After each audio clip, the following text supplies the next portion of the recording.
What's up, people, and welcome to another Lee's Corner.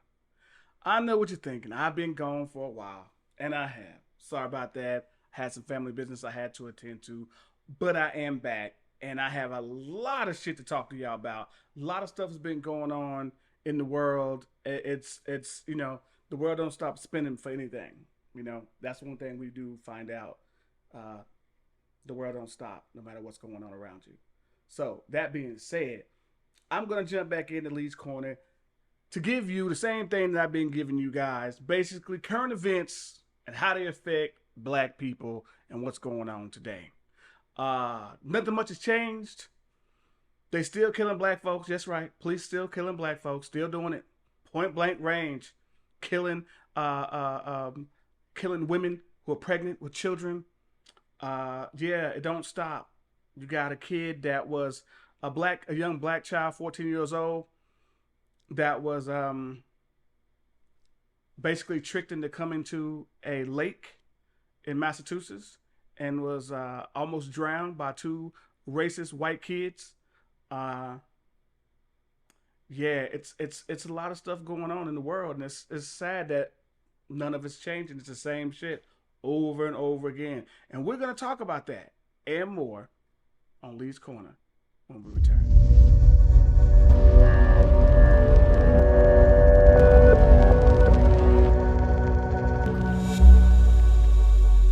All right, people, what's up? We are back. Lee's Corner is back. That's right. We're here to have a good time today. I'm here to educate you people. I'm here to educate my people and white folks and everybody else out there that can hear my voice right now. I'm here to educate you on what's really going on in the United States as we see it today. Current events, what's going on with race relations. I'm here to show everything and shine the light on the underbelly of the shit that people don't want you to see that's still going on to our people today. So that being said, uh, yeah, I want to jump back in. This is a topic that I think is kind of. I just want to jump into this because I saw it on the news. Everybody's talking about it. I'm very late. Like I said, I had family issues. My father died recently, so we had to do the funeral and all these type of things. So yeah, it took me some time to get back to doing this, but I'm glad to be back doing Lee's Corner because that's where I feel the best and I had the most fun. Other than making movies, this is pretty much my outlet. So we're gonna start off with something that's controversial. Some people may care, some people might not. I think it's a very important situation personally because it has to do with a brother called Michael Oher. Everybody remembers the Blind Side movie. White people love that movie. Why? Because it was about two white rich people taking in a young black child. As we all know, that's what America wants to make America about. Two rich white people taking in a young black person because of course he couldn't have done it for his black ass self, right? Right. Okay, we need the help of y'all. I mean, it only makes sense because you caused so much hell in this country and made it to where can't nobody really do anything. We got to fight and kill and steal to get what we really need to get in this era because you made all these draconian laws to stop anybody that's not white from getting ahead. But I'm getting off point. Michael Oher. We all seen the movie The Blind Side. The two white parents come in and scoop up the black kid and make him part of their household. Get him off to college to Ole Miss, and there he goes into the pros. Who could have thunk it, as they say?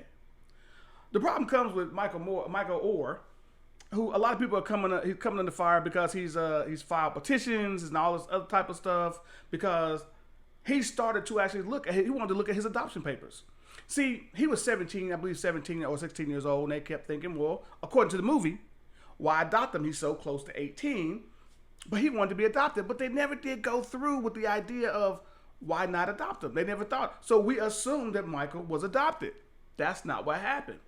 What Michael had found out, because a lot of people like to say, well, why wait till now, Michael? Why wait till now to find out? Because he just now looked at his adoption papers. He wanted to look back over his adoption papers and looked and found out that there were no adoption papers. What there were a conservatorship. A conservatorship. I believe that's how I'm saying it right. A conservatorship. A conservatorship. Y'all remember Britney Spears, right? Britney Spears lost her mind, went crazy, started spending the money crazy. And her dad had to come in, the judge said, I'm putting you in a conservatorship. So she wouldn't spend all that money. Remember that? Right. That is what Michael Oher signed at a very young age. So Michael was not being adopted. He thought, if I'm signing this conservatorship, I'm also signing the papers to get adopted. But he was not. He signed over conservatorship. Now, you might ask yourself, what's a conservatorship? I would dare you to Google it and find it out for yourself, but I'm going to give you an impromptu to what it is. Conservatorship is basically saying that somebody has the rights of your likeness, of your being, of your money, how it's controlled, what to do with it, if they want to give it to you or not. Now, these people have been trading on Michael Oher's name for their foundation since this movie came out and whenever it started getting any kind of hype. They've been trading off his likeness, and his name. Now, it's up in the air about how much money they got for the movie or whatever the case may be. It's up in the air about all these type of things. They swear they did nothing wrong. We didn't steal a dime from Michael and all this other kind of stuff. But my thing is this: they still had control of his money, his likeness. Now remember, his face is what they pushed on their projects. His face and name and likeness is what they pushed on their projects that they were doing at the time. And this is wrong. And he's upset about it, and he should be. Whether they stole for him now, this is what they're checking out. But this is good because investigating this, they're going to go look at a microscope of what they did or did not do with the money, if not, that was gained from the movie, from using his name and everything else. So all there's going to have to be an accounting for whatever was or was not done.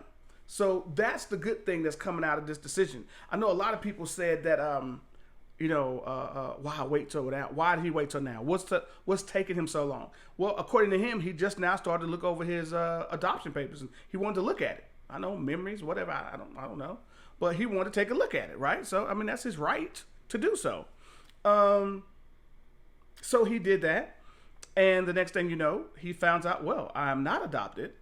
And that kind of put him back on his heels for a minute because he was like, wait a minute, I was told that I was adopted.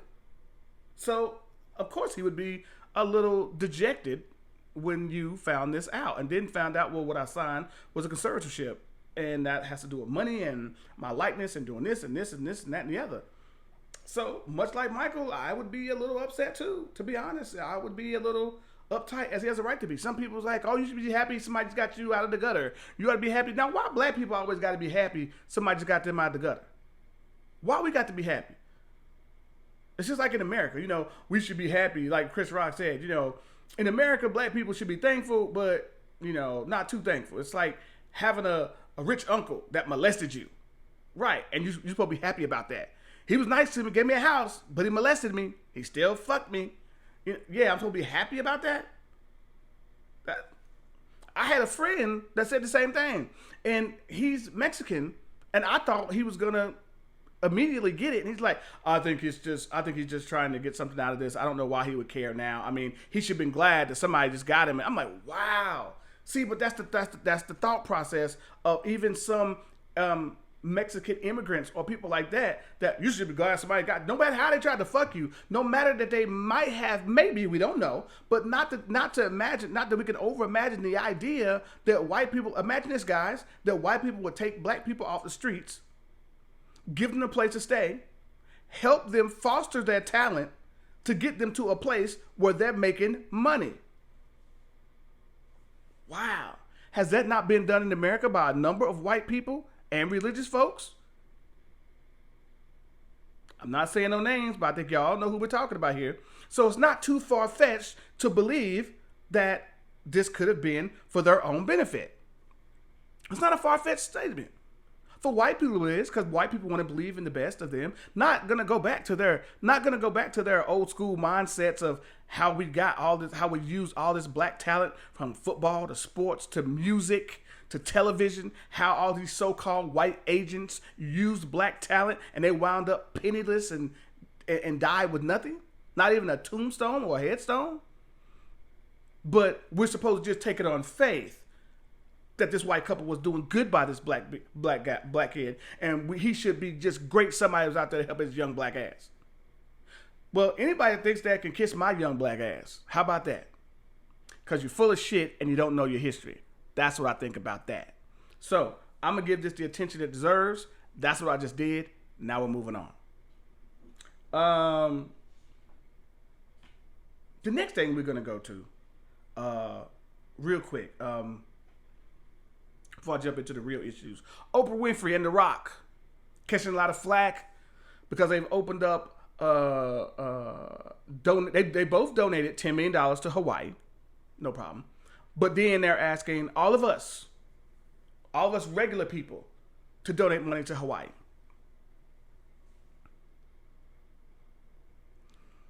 That's nice on paper, and that's nice.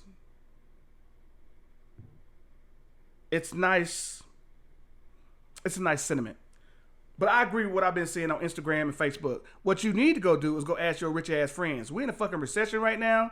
Food is high, gas is high, rent is high. Why the fuck are you asking me to help out Hawaii?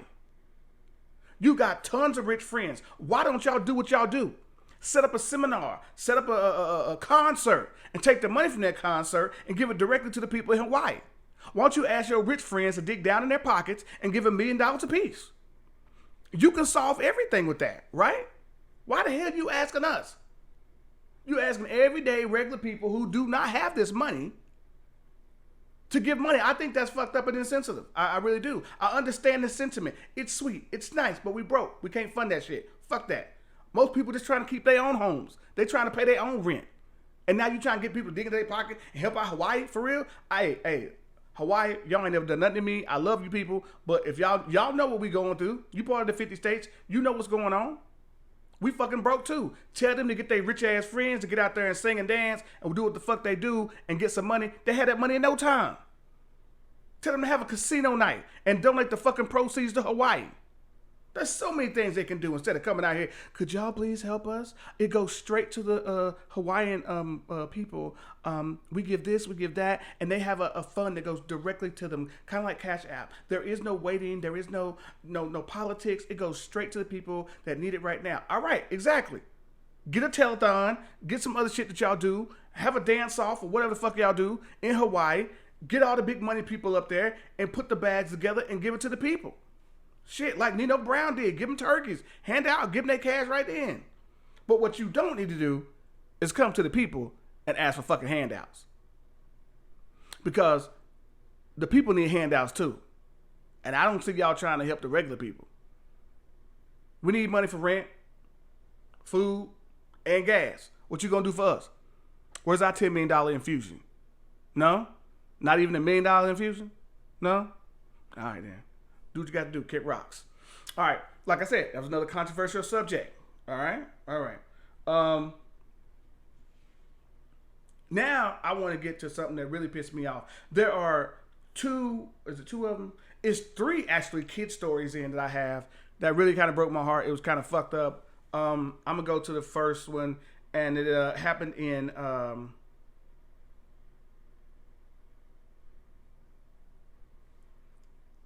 Chapman, Massachusetts? Yeah, Chapman, Massachusetts.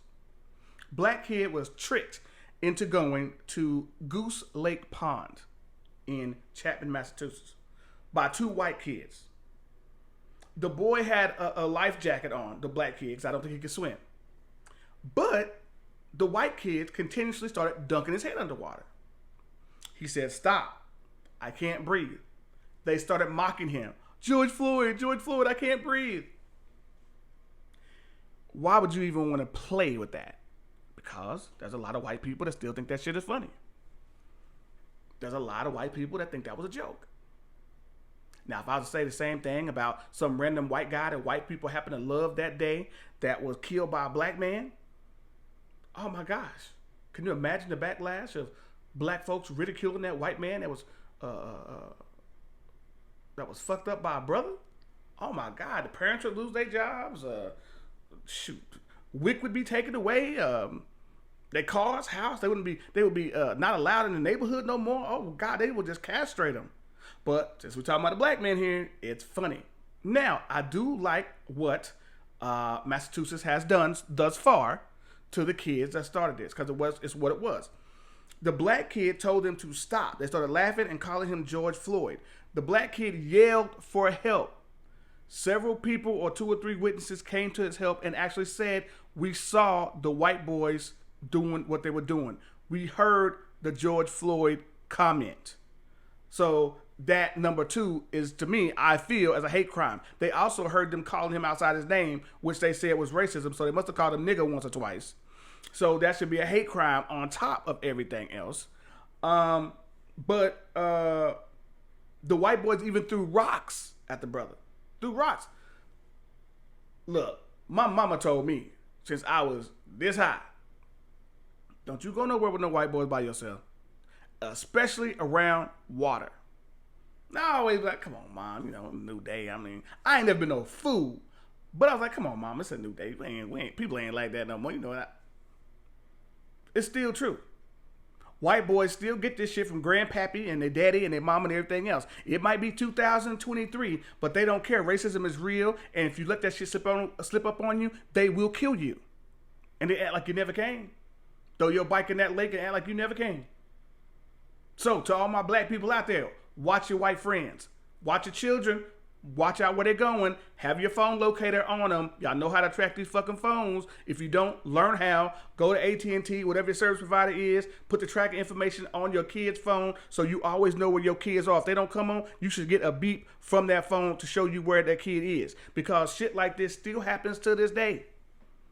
They bought that kid out there. They know he couldn't swim. See, they want to do two things with us. They think we can't swim, not saying that you can't, but they think we can't swim. They want to either drown you or they want to lynch you. One of the two things they want to try to do to you. Drown you or lynch you. Why? It's an old school mentality with white folks. They think none of us can swim, so the first thing they want to do is lure you into water. And like I said, they ain't never one. It's always more than one. They can't do it by themselves. They got to have the buddy system. It's got to be more than one white guy because they know that we can hold off one of y'all. But it's more than one of y'all, there might be a problem. So that being said, it's always more than one. So if your ass going to a park, a pool, anything, I hope you got a couple brothers with you.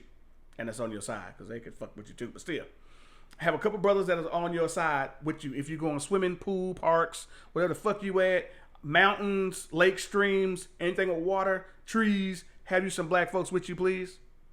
Don't get so cocky with these white people that you think that you really cool with them. You never know which one is the bad seed. You never know how he can poison this other good one over here or threaten him. That's all it takes. White boys getting pumped by other white boys. It's really easy to do. Oh, we're just going to drown him a little bit. We're just going to hang him a little bit. Be very careful, people. Young black children out there, be careful. This kid was 14 years old. That shit is still happening. And this was in fucking Massachusetts. Chapman, Massachusetts. Now, they have went on to say that they have charged this young man with second-degree murder. Let me see. Today in court, we learned this isn't the only racially motivated accusation against him. You can see 14-year-old John Sheeran leaving court after his bail hearing, briskly walking and barely saying a word as he got into a car with his father. A judge said he can live in Chatham on a GPS device. Mr. Sheeran, do you want to... This all stems from an incident in July where a 15-year-old black boy says Sheeran texted him to come to a Chatham pond. Then Sheeran and another boy allegedly threw rocks at this boy and asked him to come into the water. The young man does not know how to swim and wore a life jacket. That's when investigators say Sheeran repeatedly pulled him under the water, once called him the N-word, and another boy called him George Floyd. This young man, Jack Sheeran, held onto his life jacket and pulled me under the water and back and up and back repeatedly about 4 to 5 times. While doing it, water went into the victim's mouth and nose, and he could not breathe. He started to shout, "I can't breathe," over and over again, and tried to get Mr. Sheeran's hands off him. Mr. Sheeran let go, and the other child started laughing. He called him George Floyd. The boys allegedly did stop when another child on the beach swam over to intervene. Sheeran's defense attorney, Kevin Reddington, says it was reckless teenage behavior, not attempted murder. This young man has had absolutely no intent to murder his friend. Is your client remorseful? Of course, absolutely. All of these details were heard in court as community members listened, and some of them say what resulted was not justice. This young man was lucky he didn't lose his life, but someone attempted to do that. Why would you hold somebody down knowing he's saying, "I can't breathe"? You know, he feared for his life. Hours after the July incident, the prosecutor says that Sheeran punched a 13-year-old Asian boy in the face after that boy called him fat. Attorney Reddington says that his client apologized to that boy's family, and they declined to press charges. In Barnstable, Louisa Moeller, WBZ. Make sure I got my facts up here. They charged with attempted murder and assault. And it's saying it's racially motivated. So, attempted murder, as it should be. That's what it was. That was attempted murder. And I hope this kid gets his life right. I'm not gonna say I think any child should die in prison or whatever. That was a mistake of that white boy. And hopefully he learns a lesson for it. He's 14 years old. He is very confused with the wrong kind of ideals. And I don't believe the prison system is any place for a kid to be. But I do think he deserves to be punished for what he was trying to do. And so should the other boy. They haven't decided whether they're going to charge the other boy. But I know if it was two black boys, both of them would be charged right now because you in concert with being with some niggas. You shouldn't have been there, so you go down too. See, the white boys, they ain't so quick to, he wasn't there, he didn't know what to do, he didn't do anything. It don't matter, you was with the motherfucker. Why didn't you help him? Did you help him? No. You too busy looking bad in front of your friend. But see, if there was two brothers that was fucking around with a white boy and one wasn't really doing nothing that was black boy getting the same shit the other black guy getting. Period. There ain't no bones about it. Y'all seen the Central Park 5? And they ain't that's just scratching the surface. There are tons of people. You in the car, the motherfucker that got something. I didn't do it that. I don't give a fuck. You going down with the motherfucker. White boys, we gotta be specific. Well, he really wasn't there, but he was there watching. He watched the motherfucker pull the trigger and laughed at him. He don't go to jail? Well, it's kind of different because Joseph is really sensitive. And prison wouldn't be good, but prison ain't good for nobody. It ain't good for niggas either, but you don't have no fucking problem sending black people to prison, especially children. No problem.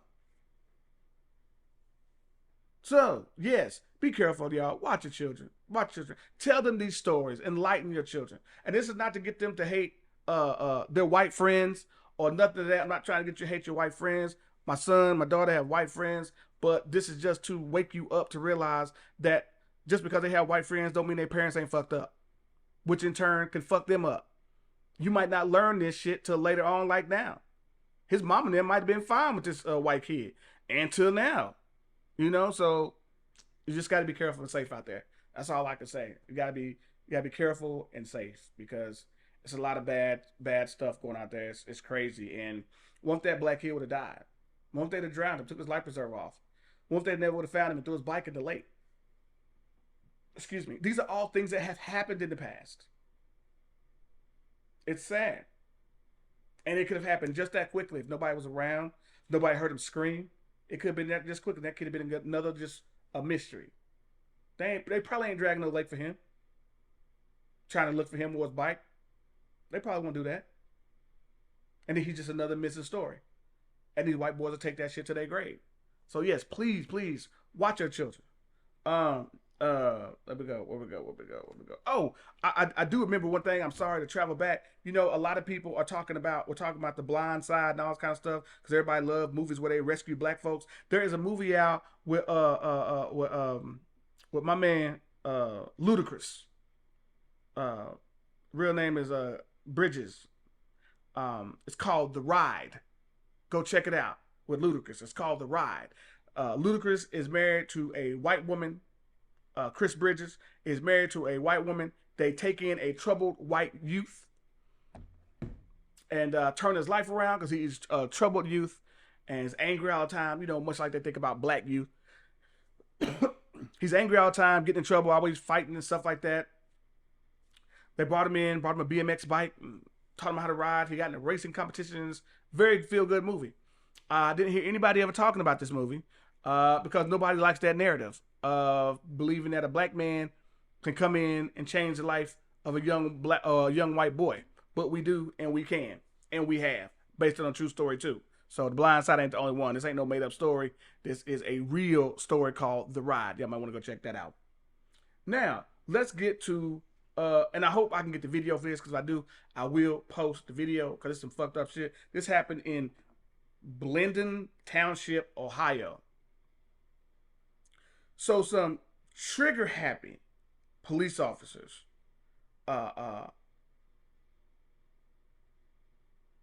trapped a black woman in her car who was pregnant. Supposedly they got a call that she had done some shoplifting. The store wasn't a big store. I think it might have been Dollar General or some bullshit like that. I don't know. I don't remember the name of the store, but it wasn't like she was shoplifting Rolexes if she was. We don't even know if that was the case.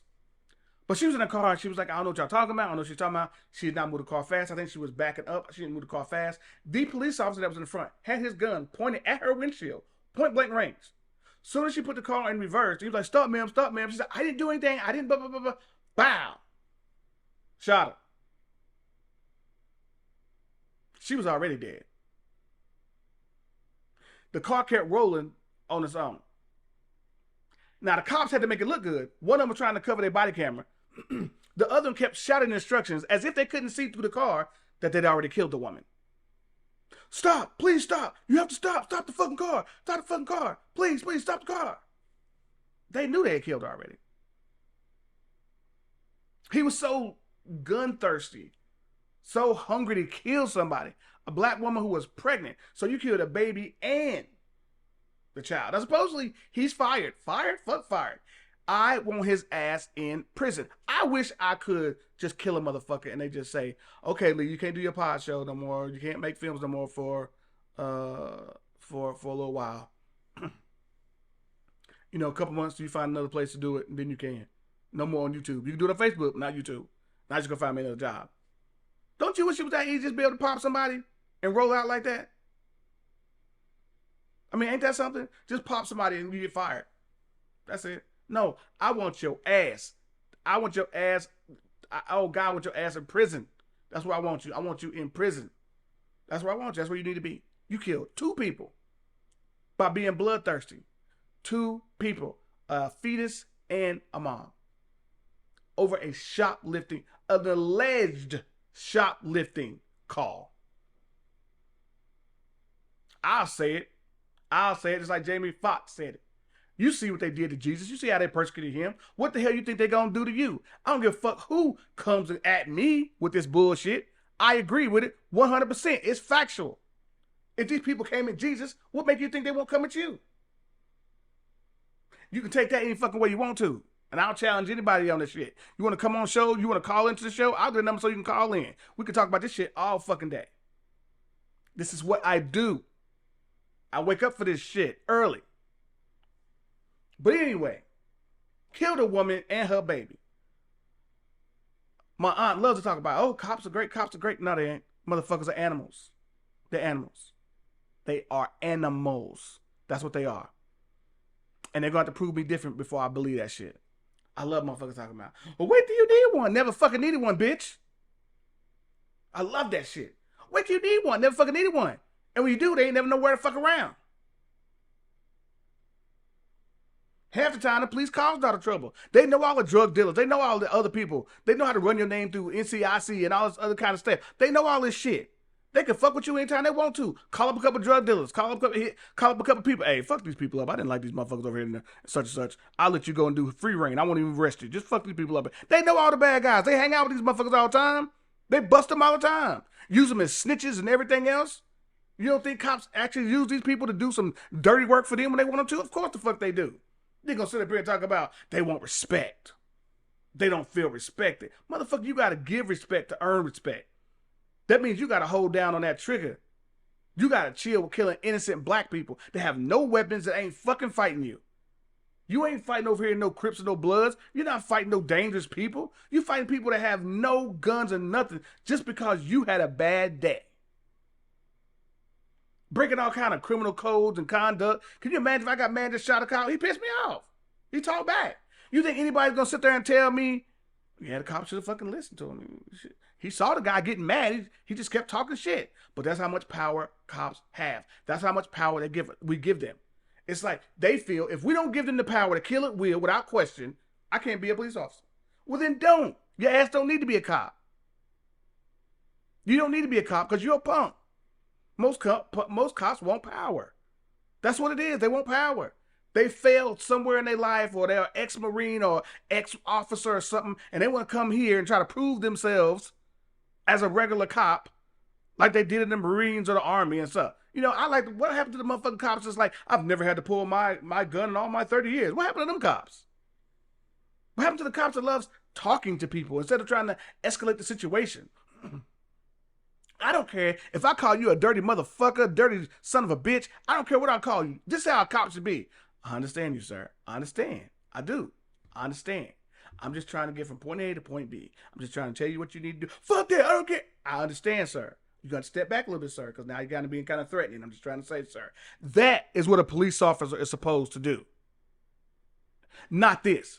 Man, fuck you. Fuck me. Fuck you. Get your ass on the ground right now if I blow your fucking brains out. That is not a cop. That's a criminal. That's a thug. That's what that is. When cops roll up on people with families and threaten to blow their fucking brains out and use profanity, they're punks. They're thugs. They're criminals. They're emulating everything they see during the day, and it's rubbing off on them, and they're becoming the enemy. And they have been to black people for a very, very, very long time. Now, white people, a lot of them, don't see that because that's their last line of security. What's that line is crossed? You know, we got to call them up because that's their last line of security. That's why they let them go. The same people that I hear people talking about believe rape victims, believe victims. These are the same people that say believe victims. Those are the same people when black people get shot say, well, you should just listen to the cops. Yeah, same people. So I say that back to them. If we gonna all be victims, then we gonna all be victims. It ain't gonna be some of us are victims and some of us need to listen to the police. Oh, you should have complied.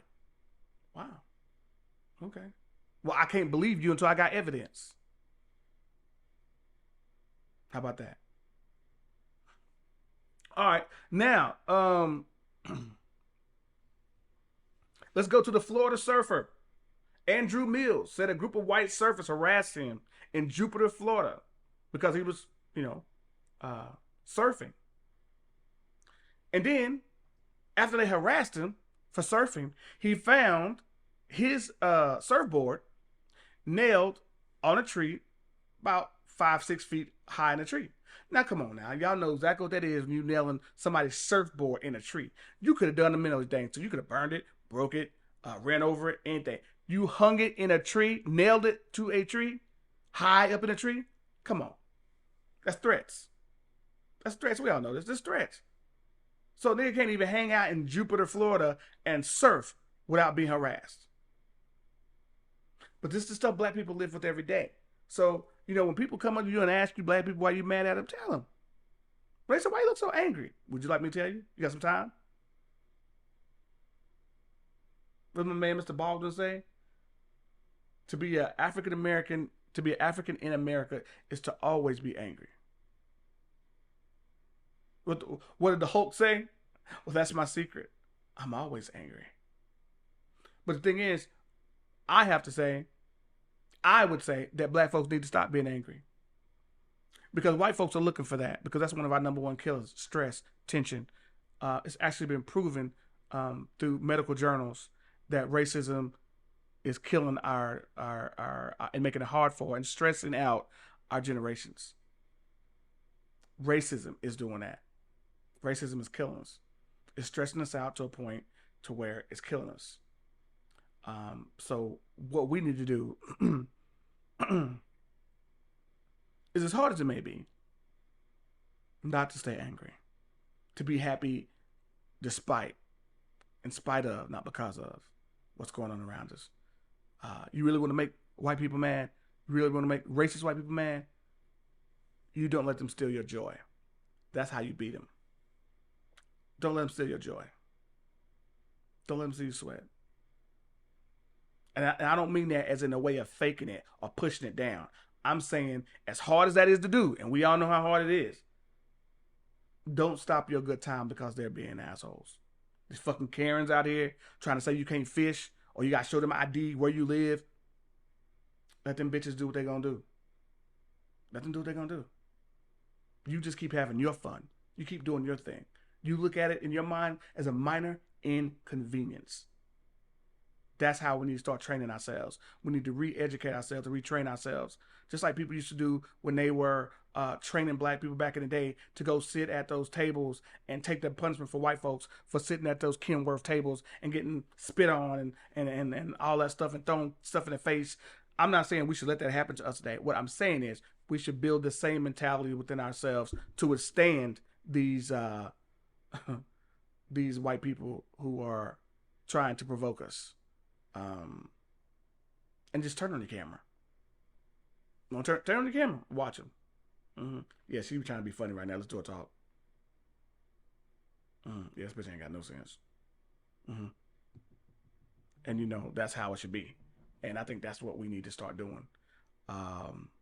As a people, that's what we need to do. To stay in control and to keep our tensions down and to keep ourselves healthy from these outside experiences that are trying to weigh on us and push us further down. And we don't need that. We got enough problems with the air, water, and bad food. We don't need any extra tension. So that's what I would say we need to start doing more of and practicing that. My last one is a 12-year-old kid who died in gym class. This pissed me off. This hurt my heart. This was at Canyon Lake Middle School. It was a 12-year-old kid. And this is why I always tell people to talk to your children. Talk to your children. I may sound like a rebellious person. I didn't have the best school life when I was going to middle school, high school. There was a lot of asshole teachers who there were some good ones too, but there was a lot of asshole teachers who liked making fun of kids. They played nice in front of parents, and then they yelled at the children when the parents would leave. This kid came to school and forgot to dress out for PE. Now, it was one of those situations in California where they had one of those heat advisory days. So to punish this kid for not dressing out, they made him run in his regular clothes as a punishment. He had some cardio situation that happened because of the heat, passed out, went to the hospital, and died. Now me, I'd have fucked up everybody on site. From the person that told him to run, to the administration. They'd have had me on so many charges, but I wouldn't have cared. I wouldn't even been in my right mind. I'd have fucked everybody up on site. I don't play with my kids. Anytime there's a problem at the school, my daughter's having a problem, my son's having a problem, they'll tell you, I'll be the first one to be up there. What's the problem?